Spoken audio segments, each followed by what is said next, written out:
There are three categories of industries that I see today. There are industries that have already moved in this direction, which are the information-intensive industries. So if you look at the media industry, it's already moved in this direction. We call it social media. If you look at the telecom industry, it's already moved in this direction because of Apple and Android. A second shift is happening today, which is that regulation-heavy industries are moving in this direction.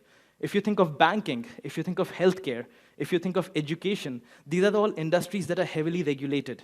And because regulation is high, it's very difficult to reorganize interactions between industry stakeholders in entirely new ways, because all kinds of questions start coming up. Are consumers going to be protected? How do you determine the veracity of a third party?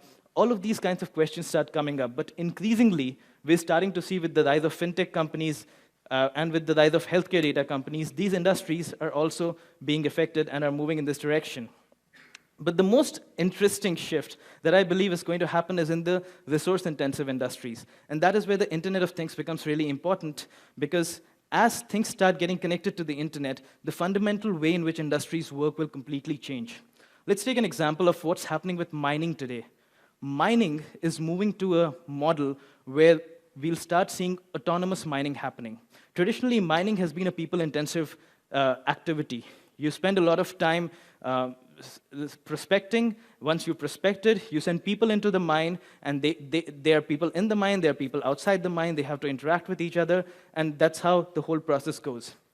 Today, what's happening is that, first of all, you don't need to send people into the mine anymore, because robots can do the mining for you. This has several implications. First of all, you can start mining in places without worrying about the safety of people, because robots can go in and mine over there. So the places that you can mine, the cost at which you can mine, all of those are falling down.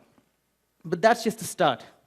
Once you have that happening, the second thing that's happening at the same time is that interactions between people who manage these robots are also becoming digitized. And with all the data that the robots are giving and all the data that the people are giving, mining is moving into a platform model where all of this data is being centrally collected and is teaching the robots how to mine even better.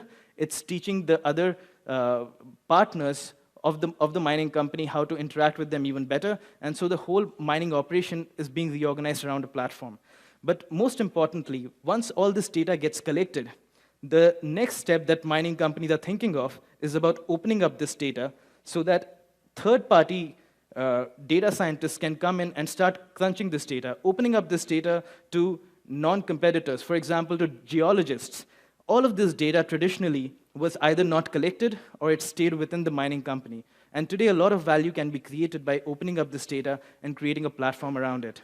A very similar thing could happen in manufacturing, where there are many different things that are happening at the same time. You have companies like Autodesk realizing that quite a bit of manufacturing is going to be an information-intensive thing. It's the design that's going to be the critical factor. The actual manufacturing could happen in a plant. It could happen through an additive manufacturing facility. What's going to be most important is how the design gets created and how the design gets shared for others to work on top of that design. So Autodesk is putting a lot of bets on how manufacturing could move in this direction.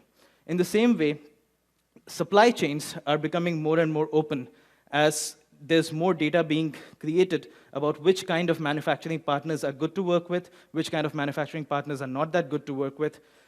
Manufacturing plants themselves are becoming more autonomous and are moving in the smart manufacturing direction. Again, a place where Bosch is investing a lot. So we're seeing many different ways in which traditional companies like manufacturing and mining are changing because of what we broadly call the Internet of Things. But what's really changing is not that things are getting connected, but that the way value is created, the way data is collected, and the way that data is used to create new kinds of value is fundamentally changing from the way it used to be in the past.